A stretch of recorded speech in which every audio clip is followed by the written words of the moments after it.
Welcome to ETV prime. Telugu Desam party దాని అనుకూల media అప్పుడప్పుడు సెల్ఫ్ గోల్స్ వేసుకుంటూ ఉంటాయి. ఫర్ ఎగ్జాంపుల్ చెప్పుకోవాలంటే ఇమీడియట్గా గుర్తొచ్చేది ఇప్పుడు మావిగన్ అని జగన్మోహన్ రెడ్డి అనౌన్స్ చేయగానే లేదు అది మీరు కొత్తగా చెప్పేదే ఉంది, అది సిఆర్డిఏ ఎప్పటి నుంచో అది మావిగన్ పరిధి అన్నారు. వాస్తవానికి మావిగన్కి సిఆర్డిఏకి సంబంధం లేదు. సిఆర్డిఏ అనేటువంటిది టోటల్గా సిఆర్డిఏ పరిధిలో విజయవాడ అవి ఎక్కడ లేవు. విజయవాడ, మంగళగిరి, లేదంటే విజయవాడ ఆయన చెప్పిన మచిలీపట్నం, గుంటూరు ఇవి ఎక్కడ లేవు. అది కంప్లీట్ సిఆర్డిఏ సెపరేట్ అది. సో అదొక సెల్ఫ్ గోల్. అలాగా వాళ్ళు సెల్ఫ్ గోల్స్ వేసుకుంటే వైసీపీ మాత్రం అప్పుడప్పుడు టీడీపీ ట్రాప్లోను దాని అనుబంధ మీడియా ట్రాప్లోను పడుతూ ఉంటుంది. ఎలాగంటే మంచి ఇష్యూస్, చాలా ఇష్యూస్, బర్నింగ్ ఇష్యూస్ ఉన్నప్పుడు సరే పాపం కష్టపడి ఫైట్ చేస్తారు వాటి మీద. ఇప్పుడు ఆ మెడికల్ కాలేజీల ఇప్పుడు కానీ, తర్వాత రైతుల గిట్టుబాటు ధరల మీద కానీ, ఆ యూరియా సమస్యల మీద కానీ, ఫీజు రియంబర్స్మెంట్ మీద కానీ, ఇలా చాలా ఫైట్ చేస్తూ ఉంటారు. కరెక్ట్గా వాళ్ళు బాగా ఫైట్ చేస్తున్న టైంలో వాళ్ళని డైల్యూట్ చేయడానికి టీడీపీ అనుబంధ మీడియా ఏదైతే ఉంటుందో ఆ వర్గ మీడియా టక్కని ఏదో ఒక న్యూస్ ఒకటి వెలుగులోకి తీసుకురావటం.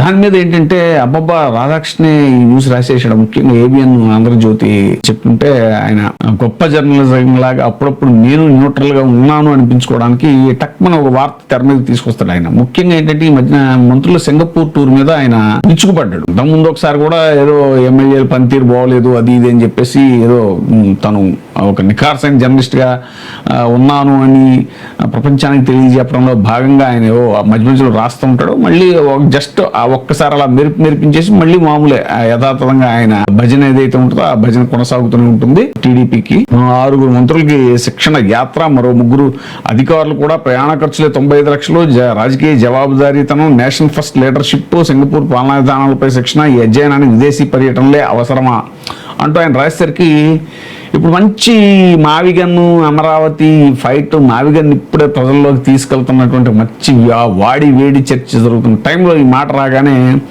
లటక్కని వైసీపీ వాళ్ళు డైవర్ట్ అయిపోతారు అన్నమాట, ట్రాప్లో పడిపోతారు. అబ్బో ఇదేంటిది రాధాకృష్ణ రాశాడు కదా అని చెప్పేసి దాన్ని అనవసరంగా వాళ్ళని ఎత్తునేసుకుని అది వాళ్ళ సోషల్ మీడియా ప్రచారానికి ఓదరగొట్టేస్తారు. వాస్తవానికి ఇప్పుడు ఆంధ్రజ్యోతో, ఈనాడో, ఇంకోటో ఈ పత్రికలు అనేటువంటి డిజిటల్ యుగంలో పత్రికలు అనేటువంటి ప్రయారిటీ తగ్గిపోయి అవి చదివేవాళ్ళు అవన్నీ కూడా చాలా తగ్గిపోయారు. సర్క్యులేషన్ తగ్గిపోయింది డిజిటల్ మీడియా విప్లవంలో. అవి ఎలా పత్రికలు చాలా వరకు ఎలా అయిపోయింటే ఎమ్మెల్యేలు ఇప్పుడు ఏ పత్రిక అయితే అనుకూలంగా ఉంటుందో అధికార పార్టీకి వాళ్ళు దాన్ని తీసుకెళ్లి ఆ మంత్రులకి వాళ్ళకి కాంప్లిమెంటరీస్గా వేయటము. లేకపోతే ఈ మధ్యన నేను ప్రయాణించేటప్పుడు కూడా వందే భారత్ లో చూసా, ఈనాడు, ఆంధ్రజ్యోతి రెండే ఉన్నాయి వందే భారత్ లో పత్రికలు. ఎందుకనంటే తెలుసు మనకి సెంట్రల్ గవర్నమెంట్ లో కూడా వాళ్లే భాగస్వాములు. సరే ఇక్కడ కాబట్టి సికింద్రాబాద్ నుంచి విశాఖపట్నం వెళ్ళేటువంటి వందే భారత్ లో ఇవే పేపర్లు ఇస్తున్నారు, ఈనాడు, ఆంధ్రజ్యోతి. మిగతావి అంటే వాళ్ళ సర్క్యులేషన్ ఇప్పుడు ఏంటంటే ప్రజలు పనిగట్టుకుని పేపర్లు ఇది లేదు. సో అలాంటి వార్త, అలాంటి పేపర్లో వచ్చినటువంటి న్యూస్ ఏదో కేజీలు కొద్ది పేజీలు నింపేసేటువంటి ఆ పత్రికల్లో వచ్చినటువంటి న్యూస్ చిన్న ఐటమ్లు పట్టుకుని వీళ్ళు అనవసరంగా మీద వేసుకుని దాని గురించి అబ్బబ్బో రాధాకృష్ణే వీళ్ళని అనేసాడే అనేటువంటి ఇదిలో చంకలు గుద్దేసుకుంటూ ఉంటారు వైసీపీ నాయకులు. ఇంకా సోషల్ మీడియాలో ఏదో రాధాకృష్ణ అలా అన్నాడు, రాధాకృష్ణ విమర్శించాడు, అది ఇది అని చెప్పేసి దీని వెనకాల మంచి స్ట్రాటజీ ప్లే చేస్తారు ఆయన రాధాకృష్ణ గారు. సో వీళ్ళు ఆ ట్రాప్ లో పడిపోతారు వైసీపీ వాళ్ళు. ఇంతకీ అసలు దీంట్లో కొసమెరుపు ఏంటి అని అంటే చాలా విశ్వసనీయ వర్గాల ద్వారా తెలిసిన విషయం, మనోళ్ళు ఎవరూ లేరు కదా అనేటువంటి ఉద్దేశంతో ఈ కథనం వచ్చింది అనేటువంటిది. మనోళ్ళు అంటే మీరు అర్థం చేసుకోవాలి. మరి ఆ మధ్యన ఇది మన ఆదినారాయణ రెడ్డి గారు, MLA Adinarayana, BJP MLA Adinarayana Reddy గారు కమ్మగా అని ఒక పదం వాడారు. కమ్మగా అంటే మీకు అర్థం ఏముంటుంది అని.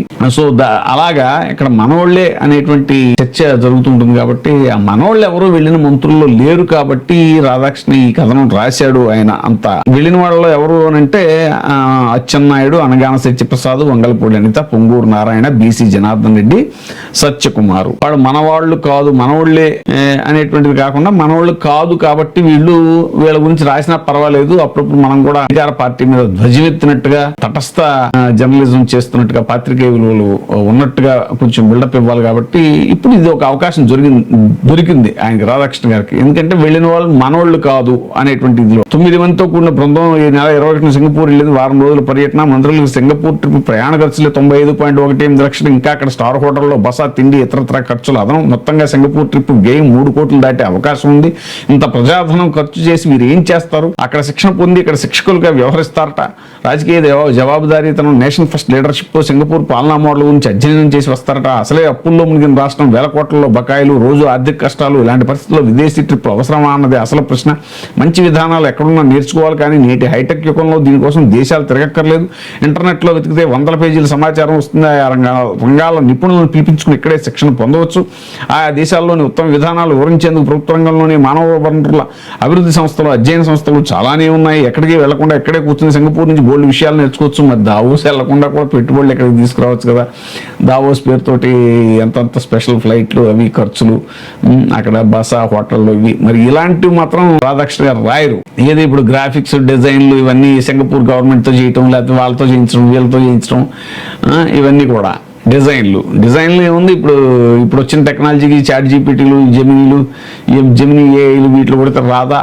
మరి అలాంటివి ప్రశ్నించరు. ఎందుకంటే అక్కడ మనోళ్ళు ఉంటారు కాబట్టి. ఇక్కడ మనోళ్ళు లేరు కాబట్టి ట్రిప్లో వెళ్ళిన వాళ్ళు ఎవరు మనోళ్ళు కాదు కాబట్టి రాశారనమాట. అవే క్లాసులను ఆన్లైన్లోనూ చెప్పగలరు. కోట్లు ఖర్చు పెట్టి అక్కడికి వెళ్ళడం ఎందుకు? ఈ సలహా మరి ఈయన చంద్రబాబు నాయుడు గారికి కూడా ఇస్తే బాగుంటుంది. ఎందుకంటే ఆ దేశం వెళ్ళాలి, ఈ దేశం వెళ్ళాలి. సింగపూర్ పారిశ్రామికంగా అభివృద్ధి చెందిన పెట్టుబడిదారి దేశం. పౌర సేవలు, ప్రభుత్వ పాలన, అవినీతి చాలా తక్కువ. ప్రభుత్వాధినేతలు తప్పు చేసిన కఠిన శిక్షణ విధిస్తారు. ప్రజలు అంతే క్రమశిక్షణతో ఉంటారు. సివిక్ సెన్స్ పాటిస్తారు. మొత్తంగా వ్యక్తిగత దేశ ప్రయోజనాలే ప్రథమం. నేషన్ ఫస్ట్ విధానాన్ని పాటిస్తారు. సింగపూర్ ఒక దేశం, ఏపీ భారతదేశంలో ఒక రాష్ట్రం మాత్రమే. సింగపూర్ విధానాలను ఇక్కడ అమలు చేసేందుకు అనేక పరిమితులు ఉంటాయి. అవినీతి, అక్రమాలకు ఆస్కారం లేని విధంగా పౌర సేవలు అందించడం, ప్రభుత్వ పాలనా వ్యవహారాల్లో జీరో కరప్షన్, ప్రజా సమస్యల పరిష్కారంలో ప్రజాప్రతినిధులు తప్పనిసరి నైతిక బాధ్యతలు విధించడం వంటివి అనేక అంశాలు సింగపూర్ నుంచి నేర్చుకోవచ్చు. అయితే మంత్రులు ఇచ్చే ట్రైనింగ్ అంశాల్లో అవేమీ లేవు. అదే సమయంలో రాజకీయ జవాబుదారీతనం గురించి శిక్షణ పొందుతారట. అంటే మన నేతలు, ప్రభుత్వాలకు రాజకీయ జవాబుదారీతనం లేదని ఒప్పుకోవడమే కదా. సింగపూర్ లో మంత్రులు పెట్టుబడులు, పరిశ్రమలకు ఆహ్వానం, నగరాలు, పట్టణాల అభివృద్ధి, పోర్టులు, పరిశ్రమల అభివృద్ధి ప్రణాళికలు, వ్యర్థాల నిర్వహణ, వృత్తిపరమైన విద్య, ఫిట్నెస్, కృత్రిమ మేధస్సు పై శిక్షణ పొందుతున్నట్టు అధికారిక ప్రకటనలు వెలువడుతున్నాయి. ఒకవేళ అదే నిజమైతే ప్రభుత్వం విడుదల చేసిన జీవోలో చెప్పింది వేరు, అక్కడ జరుగుతుంది వేరు. పరిశ్రమలు, పోర్టులు, ఆర్థిక అభివృద్ధి గురించి మాట్లాడాలంటే పరిశ్రమల మంత్రి ఆ టూర్లో ఉండాలి. ఆ శాఖ కార్యదర్శి లేదా విభాగాధిపతి ఉండాలి. కానీ వీరెవరు లేరు. Fintech, artificial intelligence, communication systems గురించి చర్చలు జరపాలంటే ఆ టూర్లో ఐటీ కమ్యూనికేషన్ మంత్రి ఉండాలి. కానీ ఆ మంత్రి లేరు అనేటువంటి ఇలా ఈయన కొన్ని పాయింట్లు లాజికల్గా కొన్ని పాయింట్లు అడిగారనమాట. ఆ లాజిక్ వెనకాల అసలు లాజిక్ వేరు. మనవాళ్ళు ఎవరు ఆ పర్యటనలో లేరు అనేటువంటి ధీమాతోటే ఆయన ఇంత విమర్శ చేయడానికి పూనుకున్నారనమాట. నీటి వనరుల నిర్వహణ, పర్యావరణ పరిరక్షణ గురించి చర్చలు జరుపుతున్నట్టుగా రిపోర్టులు పంపిస్తున్నారు. సంబంధిత మంత్రులు ఈ ట్రిప్లో భాగస్వాములు కారు. సింగపూర్లో వ్యవసాయం దాదాపు సున్నా.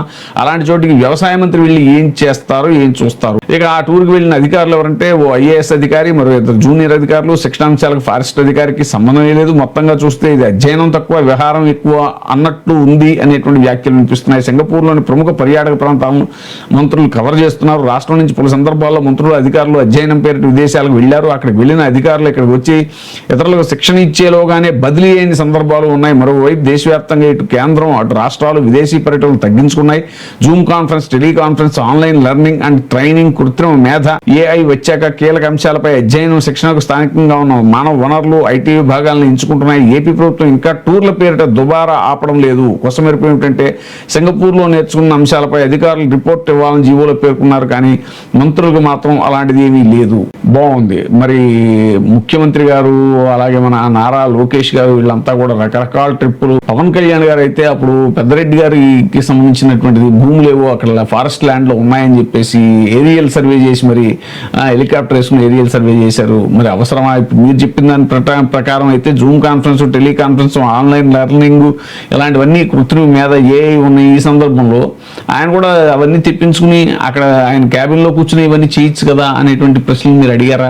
ముఖ్యమంత్రి గారు స్పాట్లోకి వెళ్ళిపోతుంటారు, అక్కడ ప్రతి చోట పర్యటన చేసేస్తూ ఉంటారు స్పెషల్ ఫ్లైట్లు వేసుకుని. లోకేష్ గారు మరి వాళ్ళని ఎప్పుడు మీరు ప్రస్తావించలేదే? కారణం ఏంటి అని అంటే ఇక్కడ వెళ్ళింది మన వాళ్ళు కాదు కాబట్టి ఒక విమర్శ చేసి పడేస్తే మనం తటస్థులం అనేటువంటి పేరు దక్కుతుంది, అధికార పార్టీని విమర్శించామని ఇది దక్కుతుంది. ఆ ట్రాప్లో వైసీపీ ఎలాగో పడనే పడుతుంది. ఎదుగో రాధాకృష్ణ గారే చెప్పేశారని చెప్పేసి వాళ్ళు 2 రోజులు వాళ్ళ స్పేస్ అంతా కూడా, వాళ్ళ మీడియా స్పేస్ అంతా కూడా దీనికే ఇచ్చుకుని వాళ్ళ ప్రచారం అంతా దీని మీద చేసుకుంటారు. ఆ 2 రోజులు ఈ మావిగాను అమరావతి ఇవన్నీ కూడా పక్కకి వెళ్ళిపోతాయి. సో చక్కగా ఇది ఒక గేమ్ అనమాట.